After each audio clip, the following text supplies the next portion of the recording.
je suis un enfant de Dieu, je vends, il n'y a pas de clients. On t'a dit, comme toi tu es un enfant de Dieu, tous les jours tu auras des clients. Donnez-moi le verset biblique. Comment quand j'étais païen, je touchais l'argent, maintenant je ne touche pas. Mais tu volais avant, maintenant tu ne voles plus. Maintenant Jésus va travailler pour toi.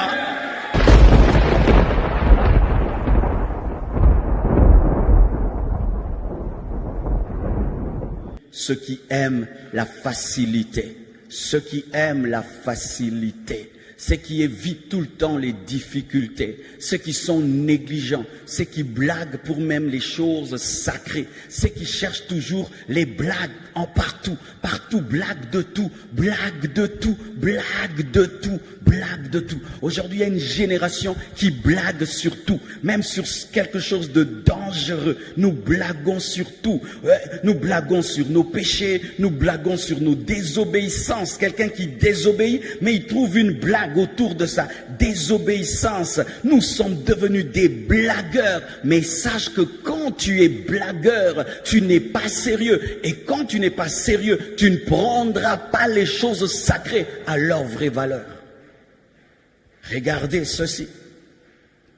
Lorsque les 10 vierges dans Matthieu 25, versets 1 à 13 se préparent pour les noces, les sages sont sérieuses. Pourquoi elles sont sérieuses? Parce qu'elles prennent la lampe, mais elles prennent l'huile. Pourquoi? Parce qu'elles se disent, c'est lui le maître, c'est lui le Seigneur. Il viendra quand il voudra. Il peut venir aujourd'hui, ou demain, ou il peut venir le matin, il peut venir à midi. Eh bien, on se prépare. Peut-être qu'il viendra très tard. Alors, une lampe demande beaucoup d'huile.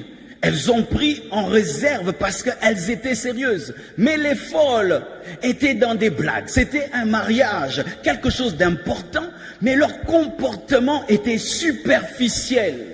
Et lorsque le mari vient et qu'on réveille toutes les 10 vierges, que dit la parole? Les vierges folles ont demandé l'huile alors que l'huile ne se donne pas, l'huile s'achète.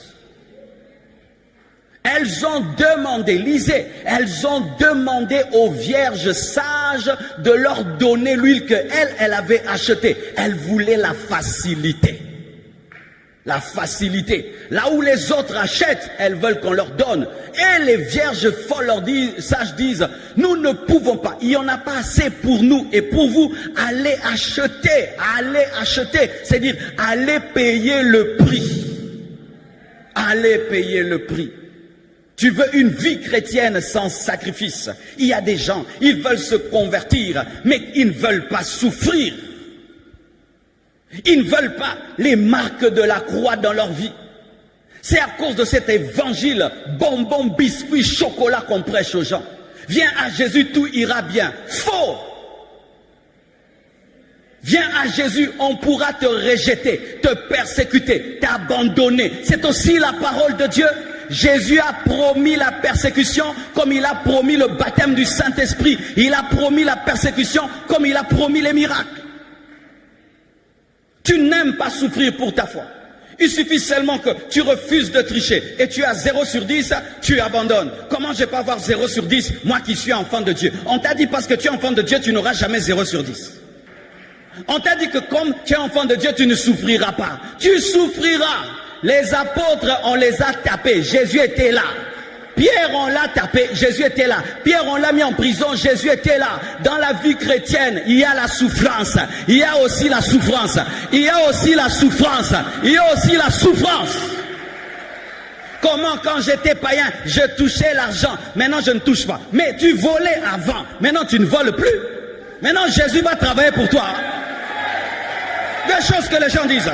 Comment, quand j'étais païen, j'avais tout. Maintenant, je n'ai rien. Comment tu avais tout quand tu étais païen? Tu étais dans la magouille. Maintenant que tu es dans l'honnêteté, tu n'auras rien jusqu'à ce que tu feras un bon travail qui te donnera tout. Mais Dieu ne va pas faire tomber l'argent sur ta tête parce que tu es chrétien.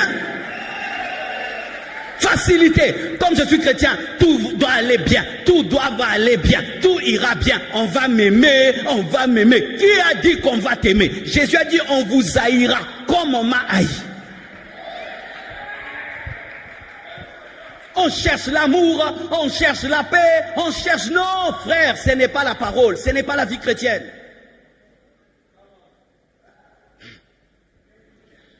Il y a des pays dans lesquels, le jour seulement que tu donnes ta vie à Jésus, c'est fini. Les pays musulmans. Quelqu'un est musulman, le jour qu'il donne sa vie à Jésus, tout est fini. Si on est au courant, la famille t'abandonne, la famille te rejette, personne ne te salue.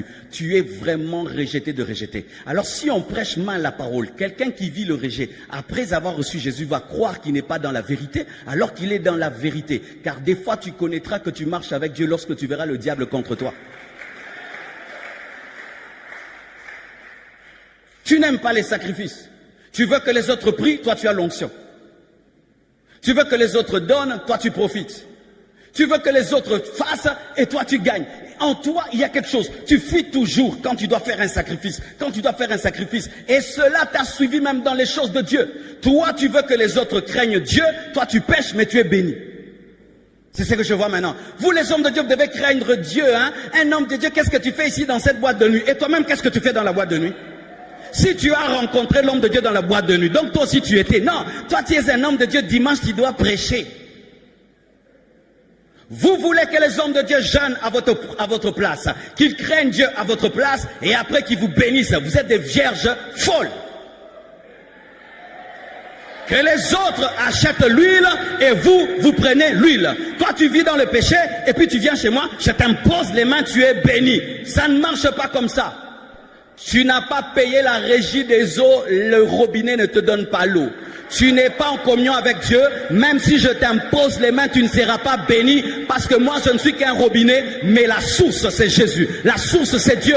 Si tu n'as pas acheté l'huile, tu n'auras pas l'huile. On achète l'huile comment? Par une vie consacrée, personnelle, pas la vie de quelqu'un d'autre.